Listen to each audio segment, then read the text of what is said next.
Hello बच्चों, good evening मेरे प्यारे बच्चों। मैं आपका math teacher Rakesh sir math technique classes में आपका स्वागत करता हूं। जहां बच्चों, जैसा कि आप जानते हैं कि हम लोग कैलकुलस की पढ़ाई कर रहे हैं भाई। और कैलकुलस में सबसे पहले तो आपको जानना है कि कैलकुलस दो पार्टों में डिस्ट्रीब्यूट किया गया है। एक पार्ट फर्स्ट बुक में रखा गया है और दूसरा पार्ट सेकेंड बुक में रखा गया है। तो फर्स्ट बुक में हम लोग जो पढ़ रहे थे कैलकुलस, उसका नाम था डिफरेंशियल कैलकुलस। क्या नाम था बच्चों? Differential calculus. इसका मतलब है अवकलन। बोलिए अवकलन, बताइए कलन। जहां कैलकुलस का हिंदी होता है कलन और डिफरेंशियल का अवकलन। तो अवकलन कलन हम पढ़ चुके हैं, अर्थात डिफरेंशियल कैलकुलस को हम लोगों ने पढ़ा। लेकिन आज हम लोग जो फिर जुड़े हैं बच्चों ऑनलाइन के माध्यम से एक न्यू टॉपिक, जी हाँ एक न्यू टॉपिक पढ़ने जा रहे हैं और वो है इंटीग्रल कैलकुलस। जी हाँ, जो कि दूसरा पार्ट कहलाता है कैलकुलस का। और साथ साथ हम लोग अब सेकेंड बुक, जी हाँ सेकेंड बुक में भी प्रवेश करने जा रहे हैं। तो सबसे पहले आज हम आपको है ना सेकेंड बुक का सिलेबस भी बताएंगे और तब हम लोग इंटीग्रल कैलकुलस के भी बारे में जानेंगे और साथ साथ सिलेबस में भी प्रवेश करेंगे। तो चलिए आज हम लोग सबसे पहले सिलेबस के बारे में जानें। जी हाँ, अर्थात हम लोग सेकेंड बुक में कौन कौन सिलेबस के रूप में पढ़ेंगे उसके विषय में जानें। तो जी हाँ, मैंने क्या बोला कि ये सेकेंड बुक, जी हाँ सेकेंड बुक के नाम से जाना जाता है और साथ साथ इसको वॉल्यूम 2 भी कह सकते हैं। वॉल्यूम, जी हाँ इसका मतलब बुक सेकेंड कहिए या वॉल्यूम 2 कहिए, है ना। और इसमें सबसे पहले आपको यह जानना चाहिए क्या है सेकेंड बुक का सिलेबस।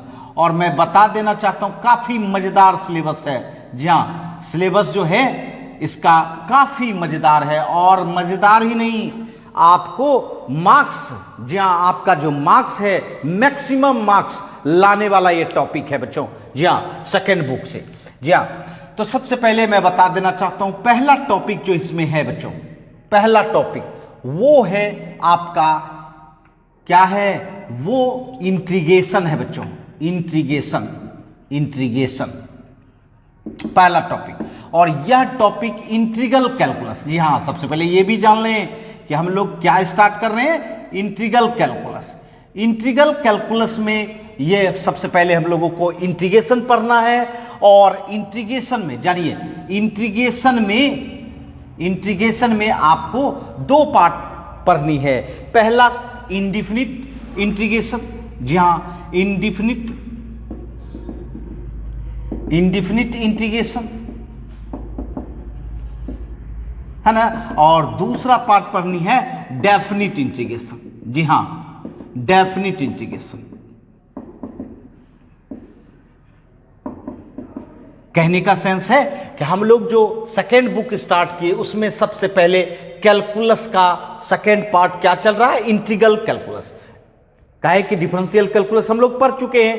तो इंटीग्रल कैलकुलस में सबसे पहले आपको इंटीग्रेशन पढ़ना होगा और इंटीग्रेशन में इंडिफिनिट, है ना, इंडिफिनिट और निश्चित इंटीग्रेशन, और दूसरा पार्ट पढ़ना होगा डेफिनिट इंटीग्रेशन। जी हाँ बच्चों, डेफिनिट इंटीग्रेशन।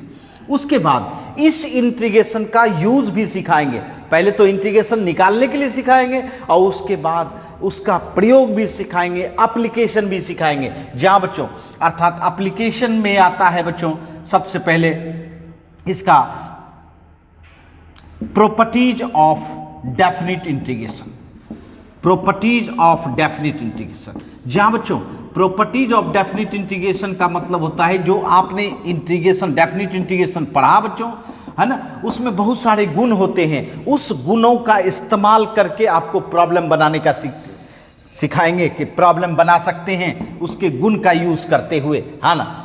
जहाँ उसके प्रॉपर्टीज का इस्तेमाल, किसके प्रॉपर्टीज का? डेफिनिट इंटीग्रेशन के प्रॉपर्टीज का इस्तेमाल करके हम लोग अच्छे से अच्छे फंक्शन का क्या निकाल पाएंगे, इंटीग्रेशन निकाल पाएंगे बच्चों। जी हाँ, उसके बाद ये हम लोगों को पढ़ना है sum as the limit, sum as the limit of function. जी हाँ, लिमिट ऑफ द फंक्शन। जी हाँ, ये भी पढ़ना है बच्चों, ये भी आपको पढ़ना है। इसका मतलब है कि यह जो है यह इंटीग्रेशन का ही पार्ट है और यह इंटीग्रेशन का फर्स्ट प्रिंसिपल, जी हाँ, फर्स्ट प्रिंसिपल कहलाता है बच्चों, प्रथम सिद्धांत। जैसे कि आपने 11th में डिफरेंशिएशन अर्थात डेरिवेटिव का फर्स्ट प्रिंसिपल पढ़ा था, उसी तरह मैं आप लोगों को डेफिनिट इंटीग्रेशन को, है ना, सम के आधार पर, किसके आधार पर, सम के आधार पर निकालने के लिए सिखाऊंगा, जिसको कि फर्स्ट प्रिंसिपल कहा जाता है। और मैं बता देना चाहता हूं, यही पहले, जहां फर्स्ट टाइम इसी से इंटीग्रेशन की शुरुआत हुई थी बच्चों, फर्स्ट सम के द्वारा। किसके द्वारा, सम के द्वारा। जी हाँ, अर्थात जोड़ के। मैं बताऊंगा अभी तो आपको हम जानकारी देना बाकी है बच्चों, अभी तो आपको बताना है कि इंटीग्रल कैलकुलस क्या होता है, और तभी हम लोग ये सब के बारे में जानेंगे बच्चों। तो चलिए, उसके बाद आपका जो सिलेबस होगा वो होगा आपका एप्लीकेशन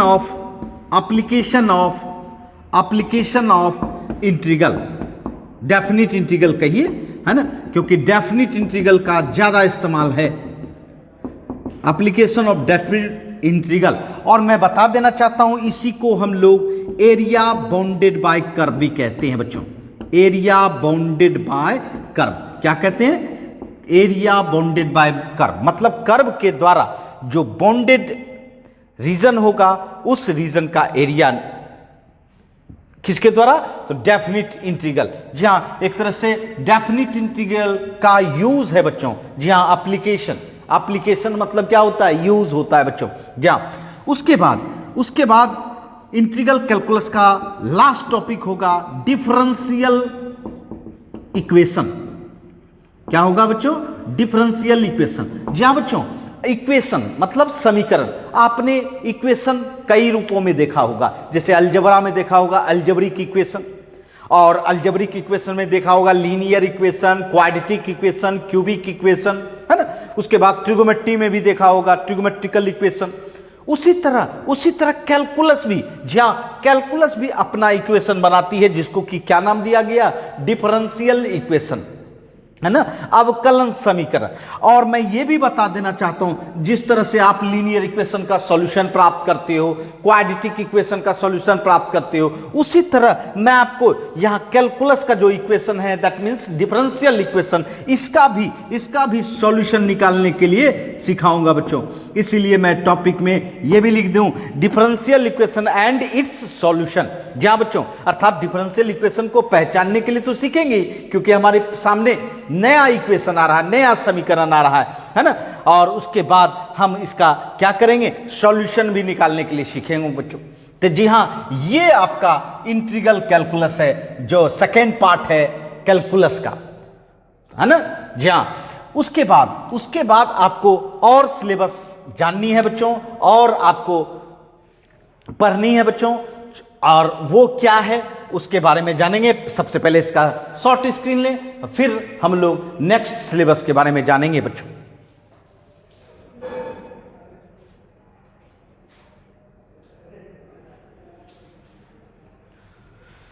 आइए, जी हाँ, ये तो हम लोगों का कैलकुलस का दूसरा पार्ट का सिलेबस जान रहे थे बच्चों, है ना। दूसरा पार्ट का सिलेबस जान रहे थे कैलकुलस, जो कि इंटीग्रल कैलकुलस, पूरा सिस्टम इंटीग्रल कैलकुलस के नाम से जाना जाता है बच्चों। इसके बाद जब इंटीग्रल कैलकुलस हम लोग कंप्लीट कर लेंगे, तो निश्चित तौर पर फिर आगे के सिलेबस में हम लोगों को वेक्टर अलजेब्रा, जी हाँ बच्चों, वेक्टर अलजेब्रा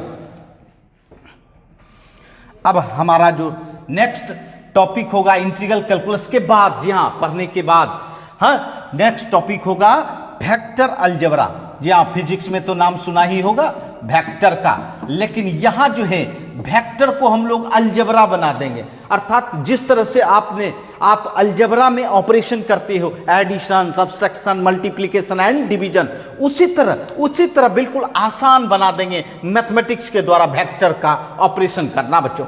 इसीलिए इसका नाम पड़ा है वेक्टर अलजेब्रा। क्या नाम पड़ा है बच्चों, वेक्टर अलजेब्रा। इसके बाद आपको पढ़नी है बच्चों 3 डायमेंशनल कोऑर्डिनेट ज्योमेट्री। जी हां, 3 dimensional coordinate geometry.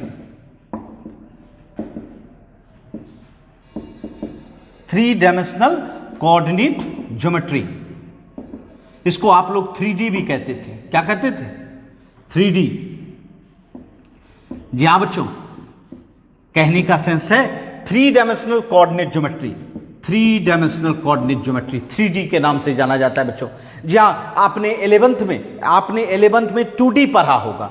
2D, 2 dimensional coordinate geometry. तो जी हां बच्चों, जो प्लेन में लाई करता है उसको 2 डायमेंशनल कहते हैं, और जो कोई स्पेस में लाई करता है उसको 3 डायमेंशनल कोऑर्डिनेट ज्योमेट्री कहते हैं। तो 3 डायमेंशनल कोऑर्डिनेट ज्योमेट्री आपको यहां पढ़ने का मौका मिलेगा बच्चों, और काफी जबरदस्त है।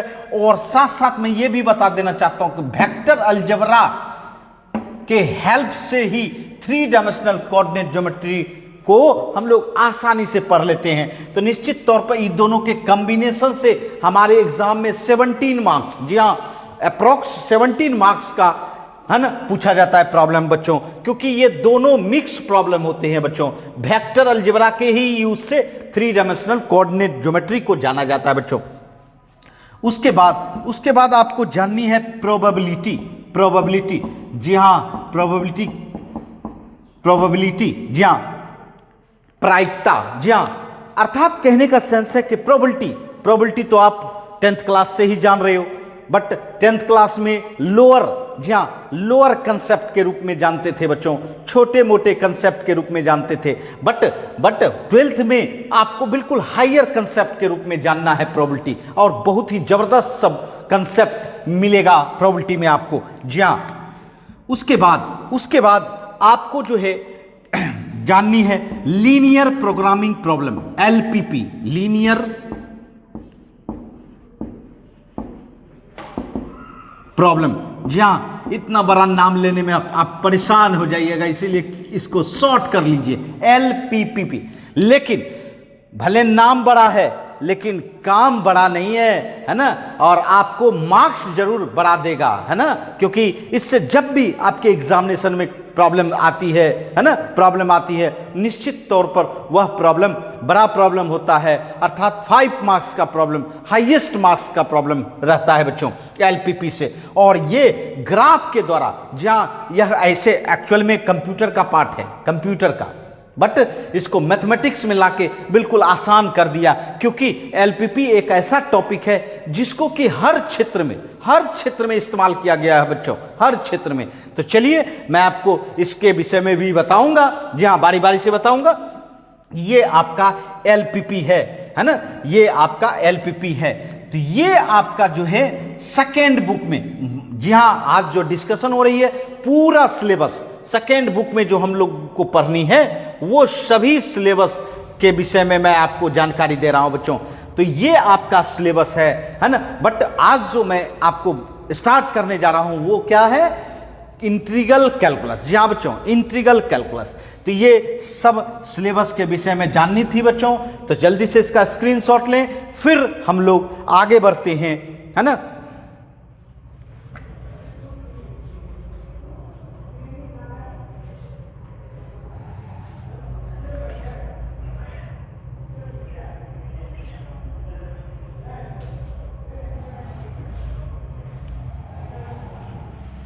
आइए, जहाँ बच्चों सिलेबस तो हम लोग सेकेंड बुक का जान गए क्या है हम लोग का सिलेबस, बट अब जो है हमारा मकसद क्या रहेगा?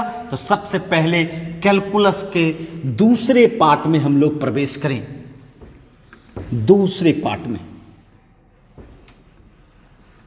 और कैलकुलस का दूसरा पार्ट किस नाम से जाना जाता है बच्चों? क्या मैंने बोला था? जी हां, उससे परिचय लेंगे, इंटीग्रल कैलकुलस, है ना। क्या नाम लेंगे? Integral calculus. ये आपका टॉपिक स्टार्ट हो रहा है ना। क्या नाम लेंगे? Integral calculus. जी हां, सबसे पहले इसके विषय में जानेंगे, क्योंकि यही हमारा मेन मोटिव अभी है हमारे सामने कि हम कैलकुलस का दूसरा पार्ट जान पाए।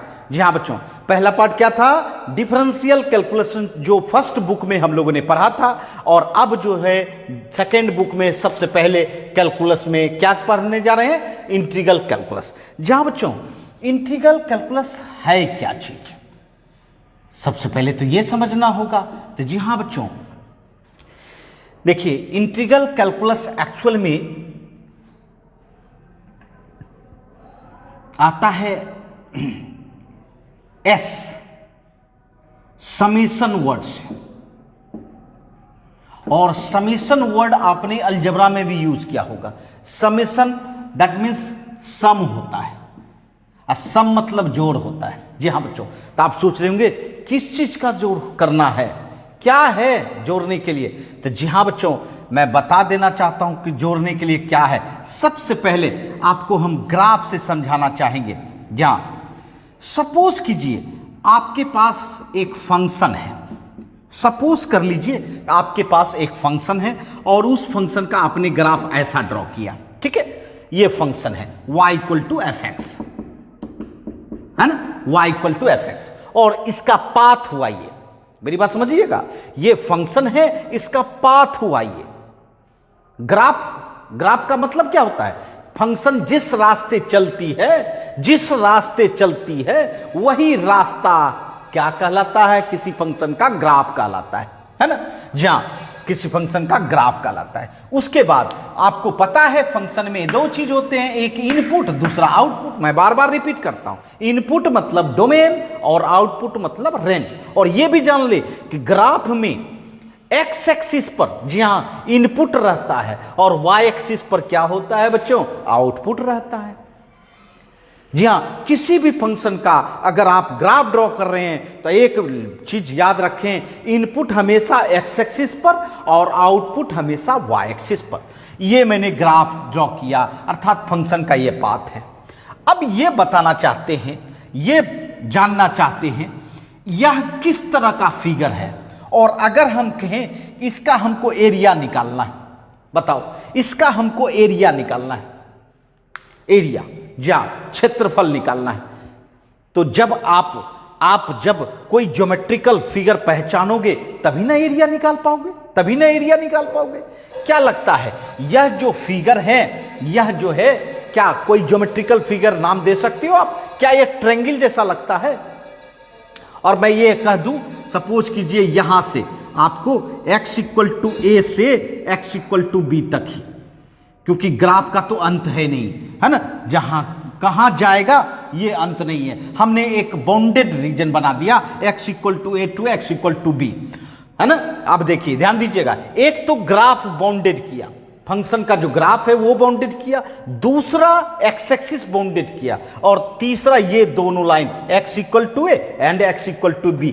ये जो रीजन है, इस रीजन का मैं कहूं कि आप एरिया बताओ, कैसे बताओगे, बताओ कैसे बताओगे इसका एरिया, क्षेत्रफल कैसे निकालोगे। क्या आपको लगता है ये ट्रायंगल है, त्रिभुज है?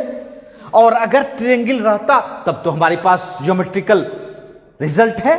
काहे किसी भी ट्रायंगल का एरिया किस ज्योमेट्रिकल रिजल्ट से निकालते हैं, तो 1/2 बेस इंटू हाइट निकाल सकते हैं। बट ये कोई ट्रायंगल नहीं है बच्चों, इसका मतलब है इसमें एरिया का रिजल्ट आप नहीं इस्तेमाल कर सकते। लेकिन क्या यह रेक्टेंगल है क्या, बताइए, क्या यह रेक्टेंगल है क्या?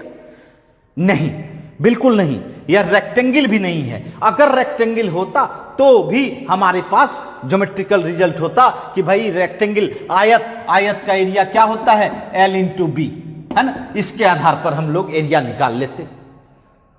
लेकिन रेक्टेंगल भी नहीं है, तो आप पहचानो क्या कोई है जो तुम बता सको? बिल्कुल नहीं। जहां यह कोई ज्योमेट्रिकल फिगर नहीं है, कोई भी ज्योमेट्रिकल फिगर नहीं है। अब बताओ क्या करना चाहिए, क्या करना चाहिए, जल्दी से बताओ क्या करना चाहिए। जैसे मैं कहूं ये एक पेन है बच्चों, है ना, बाय चांस क्या हुआ, किसको किसी बच्चे ने चाकू से छोटे छोटे टुकड़ों में इसको कट कर दिया। सपोज कीजिए चाकू से छोटे छोटे टुकड़ों में इसको कट कर दिया, ठीक है, मैंने टुकड़ों में व्यक्त कर दिया इस पेन को।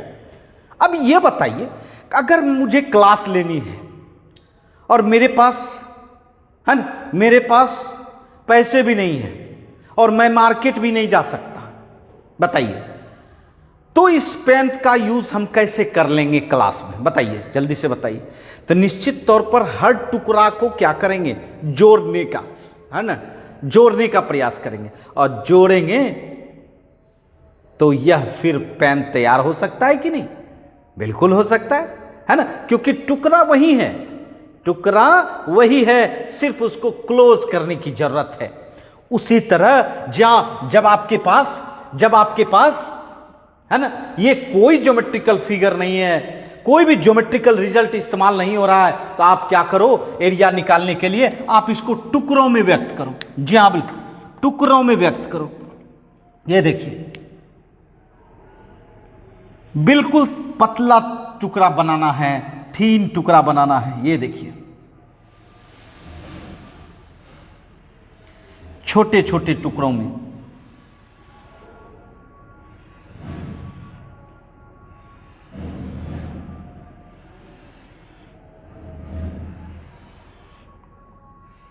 आप सोच रहे होंगे सर क्यों इसको टुकड़ों में व्यक्त किया जाए? टुकड़ा में व्यक्त करने पर क्या एरिया निकल सकता है? बिल्कुल निकल सकता है, अभी तुरंत आप ही निकाल लोगे। जी हाँ,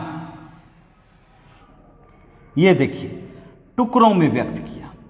अब जरा सा सोचिए, चलिए, जी हाँ, यहां सब भी टुकड़ों में व्यक्त कर दिया है। ये देखिए, कुछ ज्यादा ही समय लग जाएगा भाई, है ना। आइए, यहां टुकड़ों में व्यक्त कर दिया।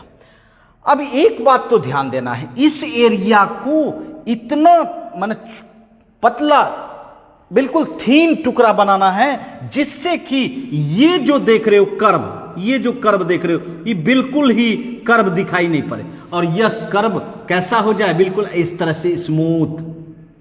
और जब इस तरह से हो जाएगा तब बताओ यह कोई ज्योमेट्रिकल फिगर है? पहले तो पूरा नहीं था, लेकिन जब बिल्कुल थीन किया जाए, देखिए ध्यान दीजिएगा, बिल्कुल पतला किया जाए, ये देखिए, ये लाइन और ये लाइन तो पैरेलल दिख रहा है, और नीचे वाला लाइन और ये भी बिल्कुल, अब जब थीन किया आपने तो यह पैरेलल दिख रहा है। इसका मतलब ये रेक्टेंगल हो जाएगा, एक छोटा सा टुकड़ा। और जब रेक्टेंगल होगा तो इसका एरिया आप निकाल सकते हो छोटे से टुकड़े का। और ये बताइए, इसी तरह हर टुकड़ा अगर रेक्टेंगल बन जाए तो निश्चित तौर पर सबको क्या करेंगे? जो पूरा रीजन का एरिया निकल जाए। बताइए, तो जी हाँ बच्चों, पूरा रीजन का एरिया निकालने के लिए सबको समेशन करना होगा, अर्थात सबको सम करनी होगी। क्या करनी होगी? सबको जोड़नी पड़ेगी, अर्थात हर टुकड़ों का एरिया हम इस ज्योमेट्रिकल रिजल्ट के द्वारा निकालेंगे और सबको क्या करेंगे? जोड़ देंगे। तो मेरे यार, जी हां, इसका मतलब है समेशन ऑफ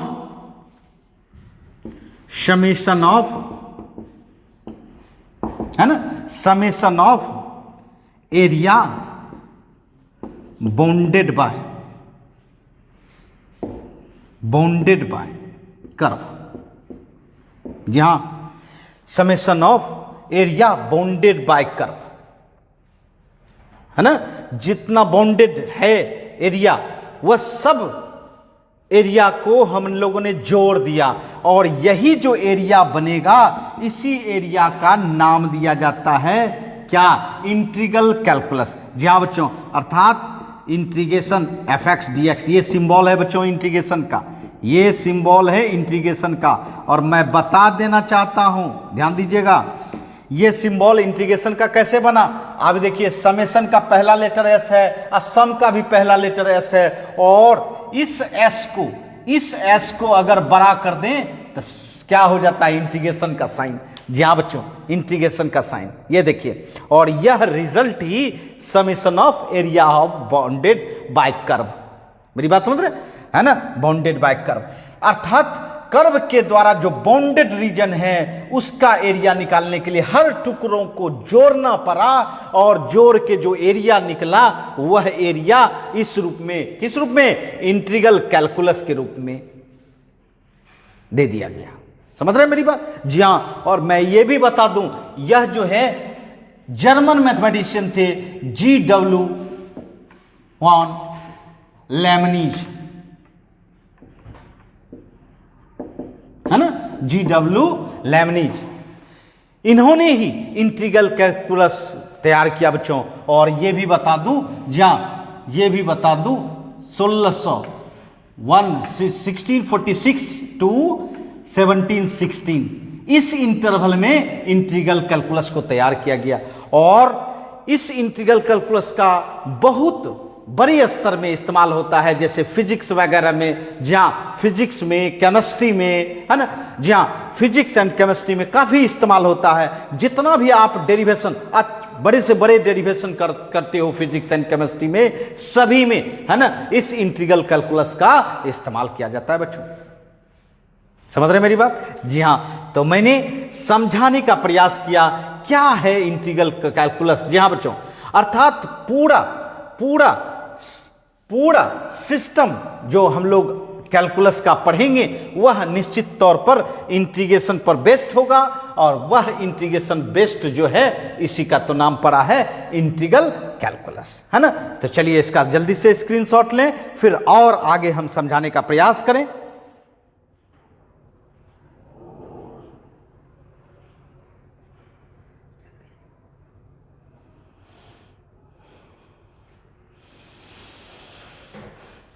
जी हाँ बच्चों, तो निश्चित तौर पर आप लोग अच्छी तरह समझ रहे होंगे क्या है इंटीग्रल कैलकुलस।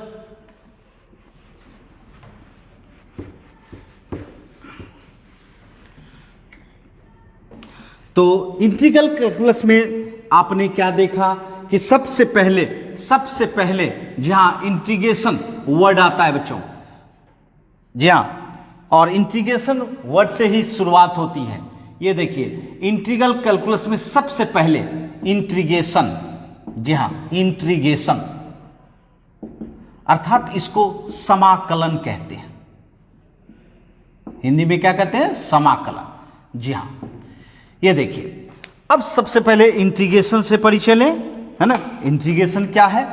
जी हाँ, इंटीग्रेशन एक ऐसा प्रोसेस है, जहां इंटीग्रेशन एक ऐसा प्रोसेस है जो कि डिफरेंशिएशन का उल्टा काम करे।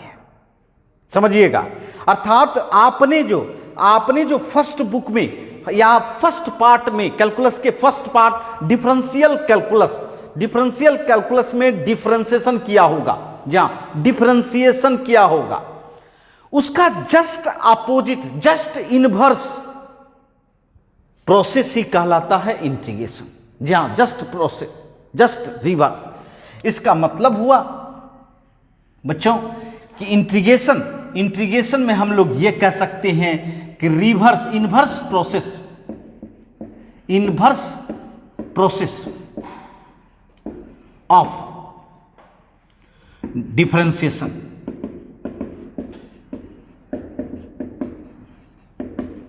जी हाँ, डिफरेंशिएशन मतलब अवकलन का, है ना। डिफरेंशिएशन जो आप लोग सीखे हैं डिफरेंशियल कैलकुलस में, है ना, फर्स्ट बुक में, उसी का जस्ट इनवर्स प्रोसेस है, मतलब उल्टा प्रोसेस है।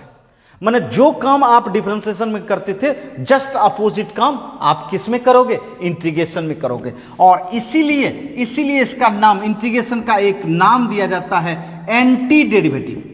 इंटीग्रेशन तो नाम पड़ता ही है, बट इसको हम लोग क्या कह सकते हैं? एंटी डेरिवेटिव के नाम से जाना जाता है। किस नाम से? Anti derivative. जी हाँ बच्चों, क्योंकि डेरिवेटिव का उल्टा है, इसलिए एंटी डेरिवेटिव। मेरी बात समझ रहे?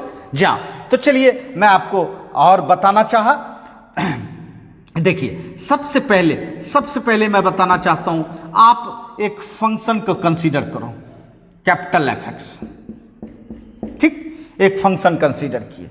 चलिए इसका डिफरेंशिएशन, जी हाँ, इसका जो डिफरेंशिएशन है विथ रिस्पेक्ट टू एक्स, ये आपने कंसीडर किया स्मॉल एफ एक्स। जी हाँ, कैपिटल एफ एक्स लिया, ध्यान दीजिएगा, ये कैपिटल एफ एक्स लिया, और इस कैपिटल एफ एक्स का derivative with respect to X क्या किया? Small F X. ठीक है।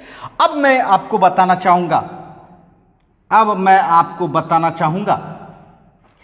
अगर ये कैपिटल एफ एक्स से स्मॉल एफ एक्स बना, तो जस्ट इसके रिवर्स की बात होती है। तो निश्चित तौर पर स्मॉल एफ एक्स को अगर आप इंटीग्रेट करोगे, इंटीग्रेशन करोगे, तो क्या आना चाहिए?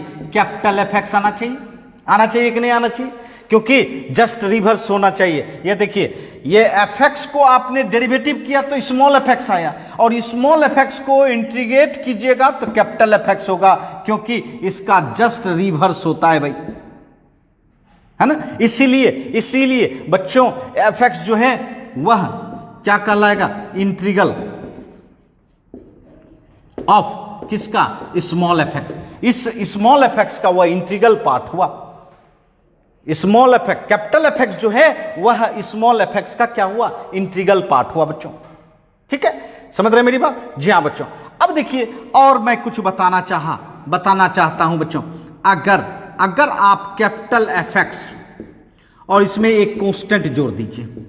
यहां तो कांस्टेंट जीरो जुड़ा हुआ था। कांस्टेंट क्या जुड़ा हुआ था? Zero. F x, capital F x plus zero.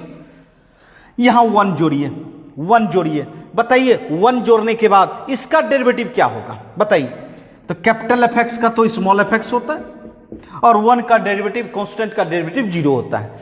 तो इसका तात्पर्य है, अगर आप ये कहना चाहेंगे कि स्मॉल एफ एक्स का इंटीग्रेशन जो है क्या होगा?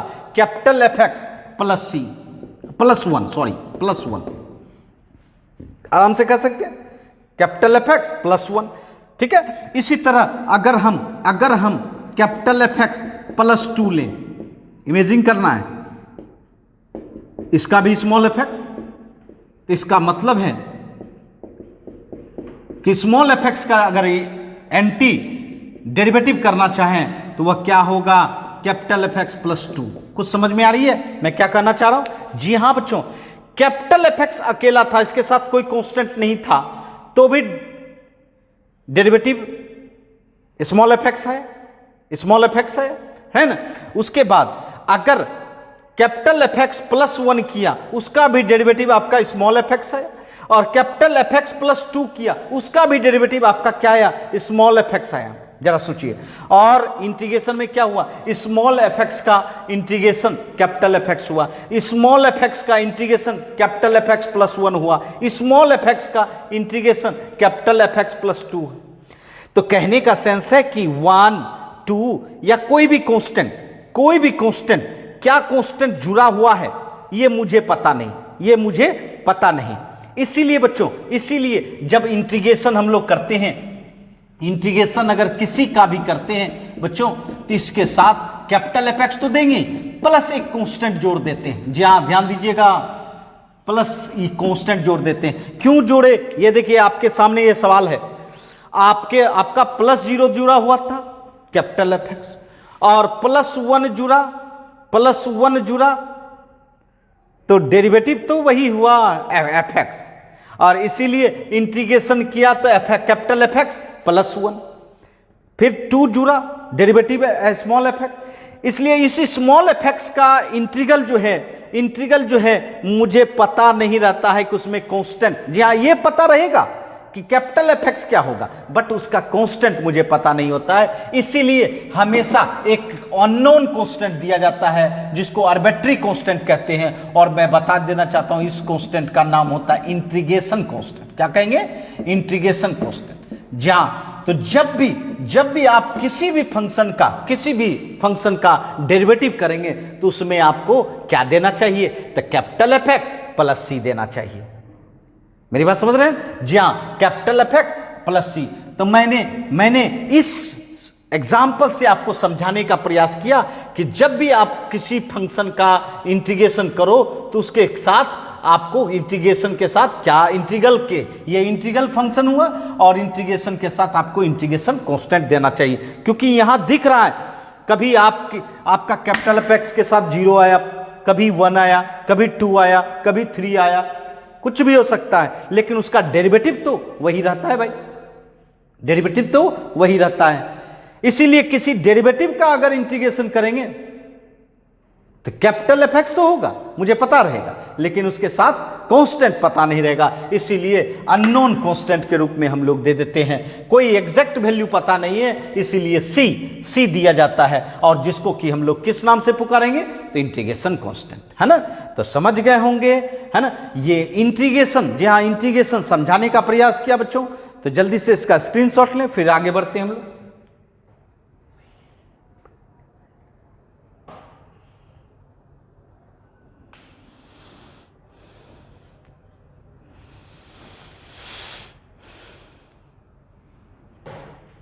आई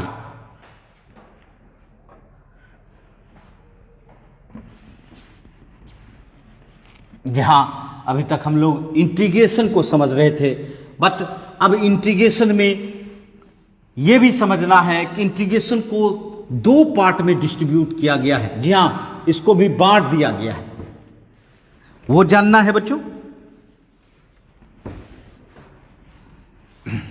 देखिए, ध्यान दीजिएगा, इंटीग्रेशन, जी हां, इंटीग्रेशन को समझ रहे थे बच्चों, बट अब इंटीग्रेशन को दो पार्ट में डिस्ट्रीब्यूट किया गया। एक का नाम पड़ता है इंडिफिनिट इंटीग्रेशन या इंटीग्रल। जी हां, मतलब अनिश्चित। इंडिफिनिट क्या होता है? अनिश्चित, जिसका कोई निश्चित पता नहीं हो, है ना। और दूसरा होता है डेफिनिट इंटीग्रल, जिसका निश्चित पता हो, है ना, जिसका निश्चित पता हो। जहां बच्चों कहना यह चाहते हैं अनिश्चित, तो किसी भी फंक्शन का जब अनबाउंडेड, जी हां, बाउंडेड नहीं हुआ, अनबाउंडेड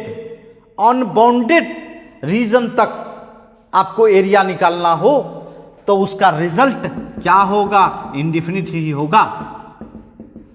ये देखिए, कोई बाउंडेड नहीं है, कोई भी बाउंडेड नहीं है।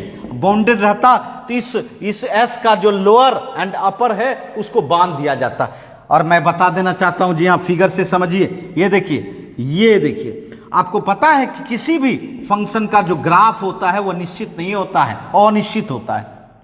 हाँ, उसको अपने तरफ से बाउंड किया जाता है, बट यहां हम बाउंड नहीं कर रहे हैं, सिर्फ और सिर्फ इसको जो है इस तरह से। जी हाँ, ये देखिए, बोलिए, कहां से कहां तक कोई निश्चित है क्या?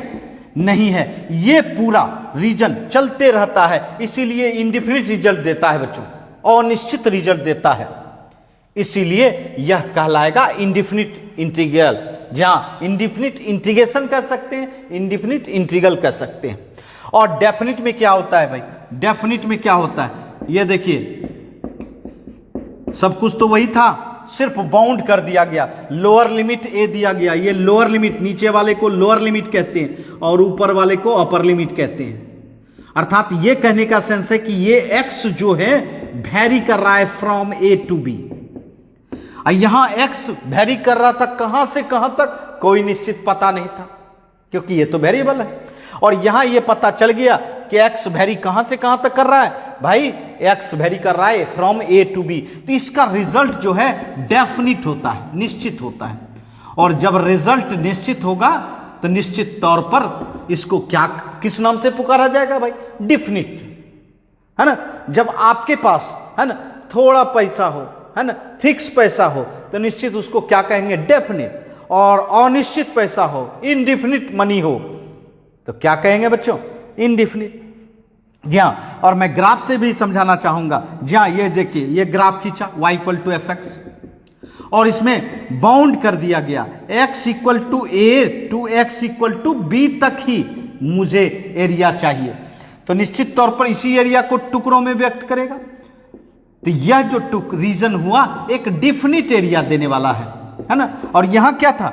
इनडिफिनिट एरिया देने वाला था। तो जी हाँ बच्चों, ये इनडिफिनिट एरिया देगा, इसीलिए इनडिफिनिट इंटीग्रल कहलाता है। और ये डिफिनिट एरिया देगा, निश्चित एरिया देगा, और कहां से कहां तक देगा?